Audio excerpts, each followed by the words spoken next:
आंखें हमारे जीवन का अहम हिस्सा है। क्या आपने कभी सोचा है कि आंखों के बिना जीवन कैसा होगा? मुझे तो सोचकर ही डर लगने लगा है कि यदि कभी अचानक मेरी आंखों की रोशनी चली गई तो मेरा जीवन कैसा होगा। लेकिन अगर हम अपनी आंखों की रोशनी को लेकर जागरूक हैं, तो फिर हमें घबराने की आवश्यकता नहीं। हालांकि कुछ बीमारियां और दुर्घटनाएं अनियंत्रित हो सकती हैं, लेकिन बहुत सी समस्याएं ऐसी हैं जिन्हें सही देखभाल और जागरूकता के माध्यम से रोका जा सकता है। अपना रेडियो 96.9 एफएम में आप सभी का स्वागत है। मैं हूं कविता शर्मा। आप सुन रहे हैं हमारा विशेष कार्यक्रम आंखों की रोशनी जीवन की खुशी। दोस्तों, क्या आप जानते हैं कि विश्व भर में दृष्टिहीनता और आंखों की बीमारियां करोड़ों लोगों को प्रभावित करती हैं। लेकिन खुशी की बात यह है कि ज्यादातर मामलों में इन समस्याओं को रोका जा सकता है। आज के इस कार्यक्रम में हम आपको बताएंगे कि कैसे आप अपनी आंखों की देखभाल कर सकते हैं और दृष्टिहीनता से बच सकते हैं।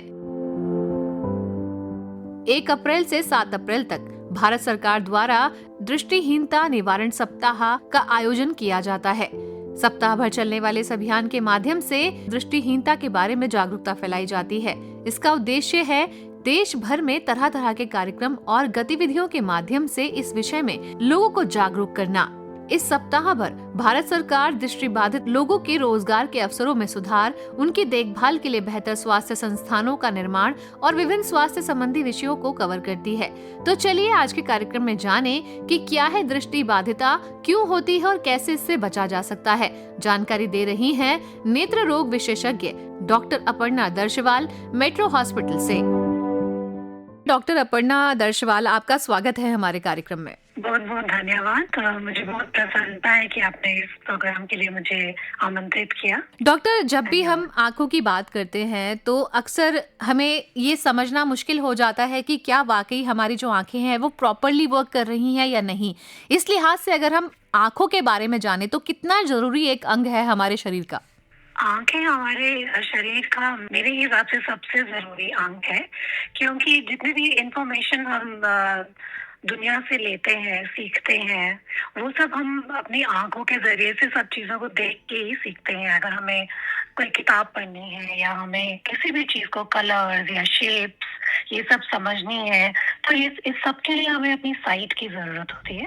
सो 90% ऑफ द इंफॉर्मेशन हमारे दिमाग में जो है वो हमारी आंखों से जाता है। तो ये एक सेंस ऑर्गन है जो सबसे ज्यादा काम करता है, सबसे ज्यादा जरूरी है हमारे लिए। अब ये सेंस ऑर्गन जो है, अब इसके काफी सारी चीजें ऐसी हैं जो हम सेंस नहीं कर पाते कि ये क्या ठीक से काम कर रही है या ये नहीं कर रही हैं। और हमारे कंट्री में भी और कंट्री से बाहर भी जो करोड़ों लोग हैं वो दृष्टिबाधिता से पीड़ित हैं।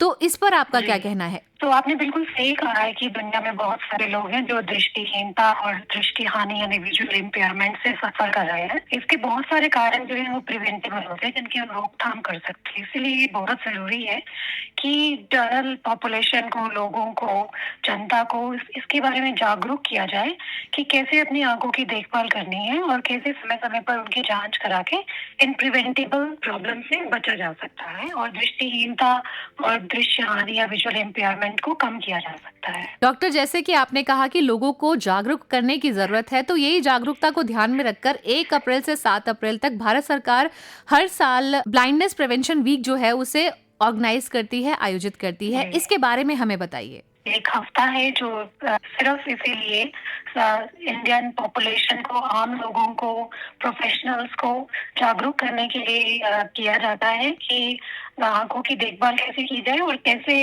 ब्लाइंडनेस और विजुअल इम्पेयरमेंट को प्रिवेंट किया जाए। तो इसलिए ये एक हफ्ता इसके लिए डेडिकेटेड है, क्योंकि इंडिया में बहुत सारे लोग प्रभावित हैं दृष्टिहीनता से और दृश्य हानि से।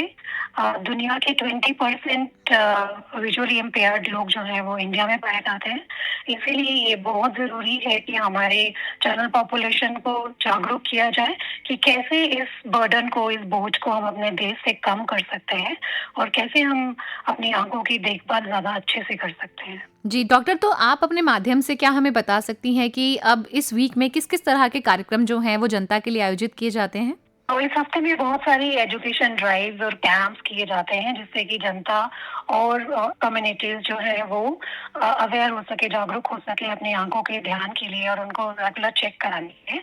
सबसे इम्पोर्टेंट प्रोग्राम जो हमारे देश में इसके लिए चलाया जाता है, जो 1976 से चलाया जा रहा है, वो राष्ट्रीय दृष्टिहीनता नियंत्रण कार्यक्रम, या जिसे normally national program for control of blindness के नाम से जाना जाता है। तो उस कार्यक्रम के अंतर्गत पूरे साल कुछ ना कुछ प्रोग्राम्स होते रहते हैं, बट इस वीक में खास करके वो एक्टिविटीज को बढ़ाया जाता है, ताकि एक हफ्ता बिल्कुल कंसंट्रेट करके अच्छे से लोगों में जागरूकता लाई जा सके कि कैसे अपनी आंखों का ध्यान रखना है और दृष्टिहीनता से बचाना है। जी। अब डॉक्टर, जब बात आती है ब्लाइंडनेस की, तो डॉक्टर अपर्णा, हम आपसे जानेंगे कि आखिर ब्लाइंडनेस की जो वजह है वो क्या-क्या रहती हैं? तो ब्लाइंडनेस की बहुत सारी वजहें होती हैं, जैसे कि हमारी आंखों की बीमारियां, अगर उनको सही समय पे ट्रीट नहीं किया जाए, जैसे मोतियाबिंद, काला मोतिया, ये सब अगर सही वक्त पे इलाज नहीं किया जाए तो आगे बढ़ के एडवांस स्टेजेस में आपको दृष्टिहीन बना सकती है। और आजकल बहुत एक कॉमन डिजीज है मधुमेह, डायबिटीज, जिसकी वजह से आंखों के पर्दे प्रभावित हो रहे हैं। और age related macular degeneration, high blood pressure, इन सब चीजों की वजह से आंखों के पर्दे कमजोर हो सकते हैं, और अगर सही समय पे इलाज नहीं किया जाए या उनकी रोकथाम नहीं की जाए तो वो ब्लाइंडनेस तक जा सकते हैं। इसके अलावा कुछ और बीमारियां होती हैं, जैसे आंखों में इन्फेक्शन या अल्सर हो जाना, जिससे कॉर्निया खराब हो जाते हैं, आंख में चोट लग जाना, जिससे आंखों की दृष्टि जा सकती है। कुछ केसेस में जब बहुत ज्यादा चश्मे का नंबर होता है, जैसे हम हाई रिफ्रैक्टिव एरर्स कहते हैं, जो कि अगर ठीक तरीके से नहीं ट्रीट की जा रही है, या कुछ दूर प्रदेशों में रहने वाले लोग जो गांव में रहते हैं, वो उनके पास एक्सेस नहीं है डॉक्टर के पास जाके चश्मा भी लेने का, तो इवन हाई नंबर वाले लोग भी हैं जो दृष्टि हानि से, मतलब विजुअल इम्पेयरमेंट से प्रभावित रहते हैं। और ये सब बातें जो है, ये इनको हम रोकथाम कर सकते हैं, मतलब प्रिवेंट कर सकते हैं। तो ये सारे कारण जो होते हैं प्रिवेंटेबल ब्लाइंडनेस में आते हैं, और इसी के ऊपर फोकस करने के लिए ये वीक जो है वो डेडिकेट किया गया है, ताकि प्रिवेंटेबल ब्लाइंडनेस को हम कंट्रोल कर सकें। जी। फिर कुछ चीजें होती हैं, जैसे जेनेटिक कंडीशंस, जो बचपन से ही पैदा होने के समय से ही आपकी आंखें ठीक से नहीं बनी है, या कमजोर है, या कोई जेनेटिक प्रॉब्लम है, उसमें हम ज्यादा कुछ नहीं कर सकते।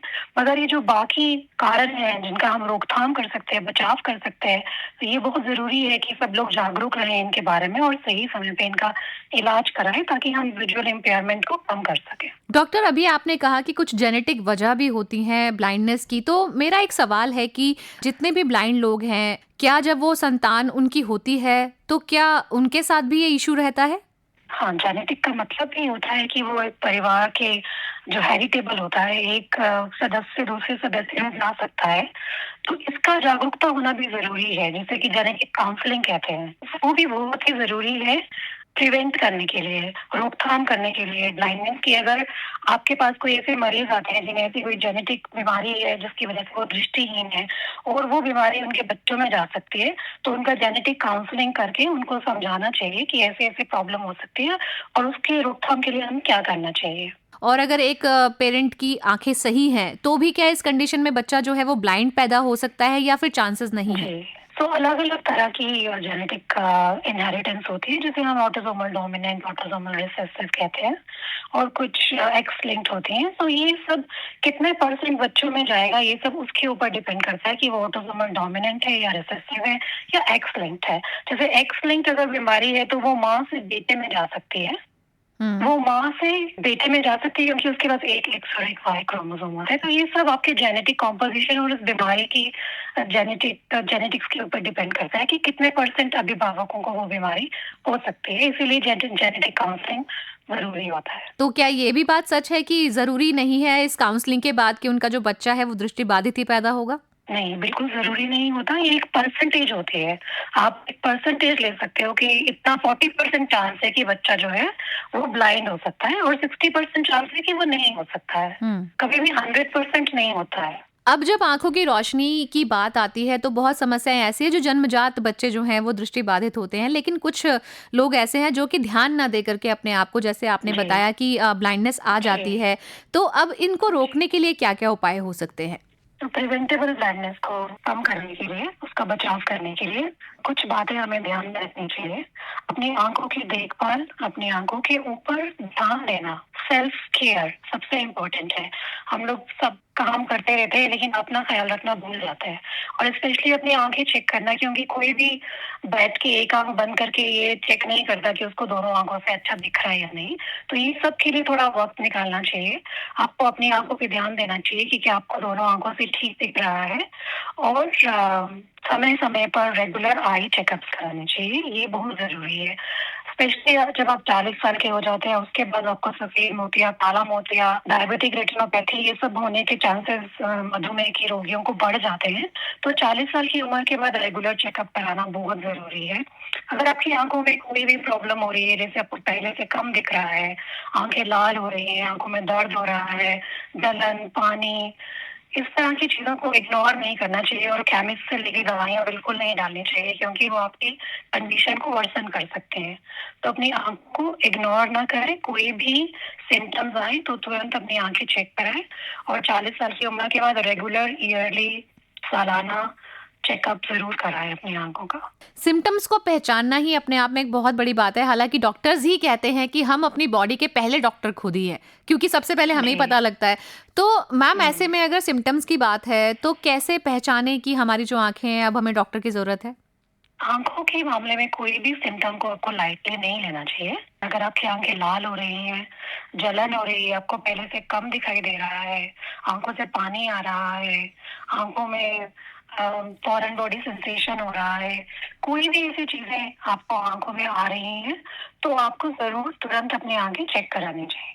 डॉक्टर, हमने देखा है कि आजकल कल्चर है कंप्यूटर पे काम करने का। बहुत सारे कॉर्पोरेट ऑफिसेज़ में हम लोग काम कर रहे होते हैं, घंटों कंप्यूटर पे बैठना होता है। कैसे अपनी आँखों का बचाव जी। करना चाहिए इस कंडीशन में, और क्या टिप्स होते हैं? कंप्यूटर के सामने ज़्यादा काम करने की प्रॉब्लम को कंप्यूटर विज़न सिंड्रोम कहा जाता है, इसे एक नाम दिया गया है। ज़्यादा देर तक कंप्यूटर के आगे बैठ के ब्लू लाइट एक्सपोज़र लेने से आपकी आँखें जो है ड्राई हो जाती हैं, और आँखों में थकान हो जाती है, टायर्डनेस आ जाती है। उसकी वजह से आँखों में जलन होती है, पानी आता है, शाम होते-होते आपकी आँखें थक जाती हैं। तो इन सब से बचने के लिए सबसे इम्पोर्टेंट है कि आप अपने स्क्रीन टाइम को कम करें, जितना भी पॉसिबल हो सके। जितना काम करना ज़रूरी है वो तो ज़रूरी है, लेकिन एंटरटेनमेंट के लिए, वीडियोज़ देखने के लिए स्क्रीन टाइम को कम करना चाहिए, और बीच-बीच में ब्रेक लेना चाहिए। जैसे आपने 1 घंटा स्क्रीन पे काम कर लिया, तो 5 मिनट के लिए आप एक स्नैक ब्रेक, टी ब्रेक, एक मूवमेंट ब्रेक ले सकते हैं। अपने डेस्क से उठिए और 5 मिनट के लिए अपनी आँखों को स्क्रीन से ब्रेक दीजिए। और सबसे इम्पोर्टेंट इसमें ये भी होता है कि आप एक अच्छा संतुलित आहार लें अपनी आँखों के लिए, ताकि जो भी डैमेज आपकी आँखों को यूवी लाइट से या ब्लू लाइट से मिल रहा है, वो आपकी आँखें अपने आप को हील कर सकें। तो उसके लिए एक संतुलित आहार बहुत ज़रूरी है। जी। आजकल कुछ स्पेशल तरह के चश्मे आते हैं, जैसे ब्लू कट जिन्हें कहते हैं, एंटी ग्लेयर ग्लासेस, वो सबका इस्तेमाल किया जाता है ब्लू लाइट से बचने के लिए। संतुलित आहार की बात हम करेंगे, लेकिन उससे पहले एक सवाल जो इन दिनों सभी पेरेंट्स के लिए एक बहुत ही ज़्यादा परेशानी का अभी कारण बना हुआ है, वो है बच्चों की आँखें। तो डॉक्टर, जी। आप अपने अनुभव से हमें क्या बताना चाहेंगी कि इस वक़्त जो बच्चों की आँखों की समस्या है, उनमें मोस्टली क्या सामने आ रहा है और कैसे उसको बचाव करें? बच्चों की आँखों की समस्या पहले से जो बढ़ गई है, वो भी ज़्यादा स्क्रीन टाइम की वजह से है। मायोपिया, जिसे शॉर्ट साइटेडनेस कहते हैं, जिसमें दूर की दृष्टि कम हो जाती है, वो उसका इंसिडेंस जो है वो पूरी दुनिया में बढ़ रहा है, क्योंकि ज़्यादातर समय आजकल बच्चे जो हैं वो डिवाइसेस के ऊपर, फ़ोन्स और टैबलेट्स के ऊपर बिताते हैं। इससे मायोपिया का इंसिडेंस बढ़ रहा है, और बच्चों में आउटडोर एक्टिविटीज़ कम हो गई हैं। इससे बच्चों में ओबेसिटी का इंसिडेंस बढ़ रहा है। तो ये सब चीज़ें बच्चों के लिए भी प्रॉब्लम क्रिएट कर रही है। स्क्रीन टाइम को कंट्रोल करना बच्चों में, और उनको फिजिकल एक्टिविटी के लिए मोटिवेट करना बहुत ज़रूरी है। तो कैसे पहचानें माता-पिता कि बच्चों की आँखें कमज़ोर हो रही हैं? एक तो आप बच्चे जो हैं वो ज़्यादा पास जाके टीवी देखना शुरू कर देते हैं। जैसे वो पीछे बैठ के नहीं देखेंगे, वो टीवी की तरफ चले जाते हैं देखने के लिए, या चीज़ों को अपनी आँखों के पास लाएँगे, या फिर स्क्विंटिंग जिसे कहते हैं, आँखों को छोटा करके देखने की कोशिश करेंगे। या फिर जब बच्चे स्कूल जाने की उम्र में आ जाते हैं, तो टीचर से अक्सर ये शिकायत मिलती है कि इसको पीछे बैठ के नहीं दिखाई दे रहा है, इसको आगे बिठाना पड़ता है देखने के लिए। सो इन सब बातों को लाइटली नहीं लेते हुए आपको तुरंत अपने बच्चे की आँखें चेक करानी चाहिए। और वैसे भी प्री स्कूल एज में एक बार अपने बच्चों की आंखों की स्क्रीनिंग कराना ज़रूरी है, क्योंकि बच्चों को समझ में नहीं आता कि उनको कम दिख रहा है या हम्म। उनको एक आँख से कम दिख रहा है, दोनों आँखों से कैसा दिख रहा है, क्योंकि उनके पास कुछ कंपेयर करने के लिए नहीं है हम्म। और उनको वो एक्सपीरियंस नहीं है वो समझने के लिए। तो इसलिए उनका रेगुलर चेकअप बहुत ज़रूरी है। खासकर ऐसे बच्चों में प्रॉब्लम हो जाती है जिनकी एक आँख में कम दिखता है और एक आँख से ठीक दिख रहा है। वो बच्चों को टीवी भी दिख जाएगा, बोर्ड भी दिख जाएगा, लेकिन वो ये नहीं समझ पाएँगे कि उनको एक आँख से दिख रहा है। हम्म। और जब तक वो एक्सीडेंटली डिटेक्ट होता है रेगुलर चेकअप में, तब तक वो आँख लेज़ी हो सकती है। तो इसलिए सही वक़्त पे रेगुलर स्क्रीनिंग प्री स्कूल बच्चों में एक बार कराना अत्यंत आवश्यक है। डॉक्टर, हम कई बार ये भी देखते हैं कि अक्सर बहुत सारे बच्चे ऐसे हैं जिनकी आंखों में कुछ अंतर रह जाता है कि मतलब एक आंख प्रॉपर्ली खुली और एक थोड़ी कम उससे खुली, तो क्या ये नजरों के लिए हानिकारक है या विजन ठीक रहता है ऐसे बच्चों का? ये डिपेंड करता है कितना सीवियर है। इस चीज़ को हम टोसिस कहते हैं या पलक का गिरना कहते हैं। अब हमारी आँखों के बीच में एक पुतली होती है, प्यूपिल होता है, जिससे लाइट हमारी आँख में जाती है। अब वो पलक कितनी डिस्टेंस तक गिरी है, अगर वो पुतली को कवर कर लेती है, तो फिर वो आँख यूज़ नहीं होती है और अगेन उसमें जो भी मिनक होता है, लेज़ी आई या एम्ब्लायपिया ऐसे कहते हैं, उसकी वजह से दृष्टि हानि मतलब विजुअल इम्पेयरमेंट हो सकती है। दृष्टिहीनता तो नहीं होएगी, लेकिन बहुत कम नज़र हो जाएगी और वो आँख यूज़ नहीं हो पाएगी। अगर वो पलक का गिरना माइल्ड है, तो सिर्फ़ कॉस्मेटिक प्रॉब्लम है और वो प्रॉब्लम जो है वो मसल में होती है, पलक की मसल में। वो कोई आँख के देखने की यंत्र में त्रुटि नहीं है, लेकिन वो अगर कवर कर लेती है आपकी प्यूपिल को, तो फिर वो प्रॉब्लम कर सकती है। जी। तो उस केसेज़ में उसको करेक्ट करना ज़रूरी हो जाता है। जी। अब हमने कई बार देखा है कि अक्सर लोग ठीक-ठाक होते हैं, लेकिन अचानक से उनकी आँखों के अंदर बहुत सारे रेड स्पॉट दिखाई देने शुरू होते हैं, जो कि अपने आप चले भी जाते हैं। क्या ये भी एक समस्या है? तो आँखों में रेडनेस आना अगेन इसके बहुत सारे कारण हो सकते हैं, जैसे आँखों में एलर्जी होना, ड्राइनेस होना, जो ज़्यादा स्क्रीन देखने की वजह से है, और कभी-कभी आँखों में हल्का चोट लग जाना या ज़ोर से रगड़ देना या विटामिन सी की डेफिशिएंसी या फिर कुछ लोगों में ब्लड प्रेशर और डायबिटीज़ की वजह से जो छोटी-छोटी धमनियाँ कमज़ोर हो जाती हैं, उनके ब्रेक होने और लीक होने की वजह से छोटे-छोटे खून के धब्बे जम जाते हैं। लेकिन ज़्यादातर रेडनेस का कारण ड्राइनेस और एलर्जी होता है और इसलिए वो अपने आप ठीक भी हो जाती है। लेकिन जी। अगर आपको ये बार-बार होता है, तो आपको ज़रूर अपनी आँखों को चेक करा के उसका प्रॉपर इलाज कराना चाहिए। डॉक्टर, अब एक सवाल उन लोगों के लिए जो कि समझते हैं कि आजकल क्योंकि फ़ोन है, सब कुछ है और गूगल पे सर्च किया या किसी भी जाकर साइट पे सर्च किया और अपने आप जाकर के डॉक्टर से कोई आई ड्रॉप लेकर के आ गए। ये जो एक हुँ। प्रैक्टिस है, ये कितनी हानिकारक हो सकती है या फिर इसके लिए आपका क्या कहना है? ये आँखों के हिसाब से बहुत ही ज़्यादा हानिकारक हो सकती है, क्योंकि आप गूगल पे आप सर्च करेंगे आँखों में रेडनेस, आँख लाल होने के बहुत सारे कारण हो सकते हैं, 10 से 15। तो गूगल को नहीं पता है कि अब किस वजह से आपकी आँख लाल हो रही है, तो वो आपको गलत एडवाइस दे सकता है। वो आपकी आँख को एग्ज़ामिन नहीं कर सकता। वो सिर्फ़ अंदाज़े के तौर पे आपको इलाज या प्रॉब्लम बता सकता है, और आँख में अगर आप किसी भी तरह का प्रॉपर ट्रीटमेंट नहीं लेते हैं, तो आप अपने प्रॉब्लम को बढ़ा सकते हैं। तो जी। आँखों के मामले में गूगल पे कभी भी भरोसा करना आँखों के लिए हानिकारक हो सकता है। क्या हम खान-पान के माध्यम से भी अपनी आँखों को तंदुरुस्त रख सकते हैं? क्या कहना है आपका? बिल्कुल, आँखें हमारी हमारी एक पूरी बॉडी का एक ऑर्गन है, जिसके न्यूट्रिशन के लिए हमें खाना और ब्लड के थ्रू सारे न्यूट्रिएंट्स चाहिए। तो आँखों को हेल्दी, सेहतमंद रखने के लिए एक अच्छा डाइट बहुत ज़रूरी है, और अगर आप एक अच्छा संतुलित आहार ले रहे हैं, तो बहुत सारी बीमारियों को प्रिवेंट भी कर सकता है, अपनी आँखों को डैमेज से बचा सकते हैं। तो ये कोई ऑप्शन नहीं है, बहुत ही ज़रूरी है कि आप अपनी आँखों के लिए एक संतुलित आहार लें। डाइट में हमारी आँखों के लिए कुछ एक संतुलित आहार ज़रूरी है, लेकिन कुछ विटामिन्स और मिनरल्स, कुछ कंपोनेंट्स हैं जो ज़्यादा ज़रूरी रहते हैं, जैसे ल्यूटिन और ज़ियाज़ैंथिन। ये हमारी आँखों में एक पिगमेंट होता है, जो हमारे देखने में मदद करता है और हमारी आँखों को हार्मफुल यूवी और ब्लू लाइट से बचाता है। तो ये एलिमेंट जो है, ये हमें लीफी ग्रीन वेजिटेबल्स जैसे पालक, कोलाज ग्रीन से मिल सकता है, ब्रोकोली से मिल सकता है, एग योक्स में पाया जाता है और स्वीट पोटैटोज़ में पाया जाता है।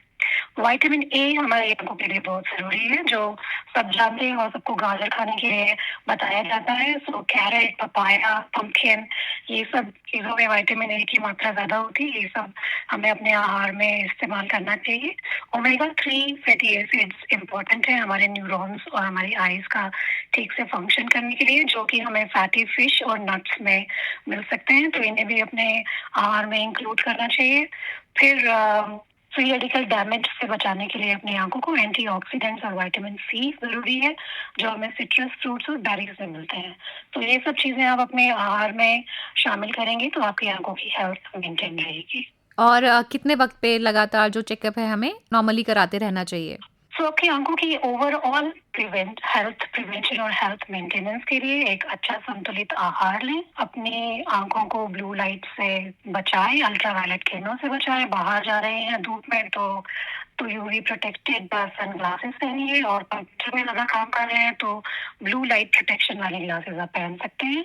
अगर आप किसी ऐसी जगह में काम करते हैं जहाँ आपकी आँखों को चोट लगने का खतरा है, ऐसी कुछ फैक्ट्रियाँ और कुछ ऑक्यूपेशन होते हैं, ऐसी जगह पे प्रोटेक्टिव ग्लासेस ज़रूर पहनने चाहिए। अपने घर पे ही आप कोई काम कर रहे हैं, कुछ बिलिंग, anything which can injure your eye, हमेशा प्रोटेक्टिव ग्लासेस यूज़ कीजिए। और ये सब करते हुए अपनी रेगुलर आई चेकअप्स कराइए। अगर आपकी आँखों में कोई प्रॉब्लम नहीं है, ईयरली चेकअप इज़ इनफ।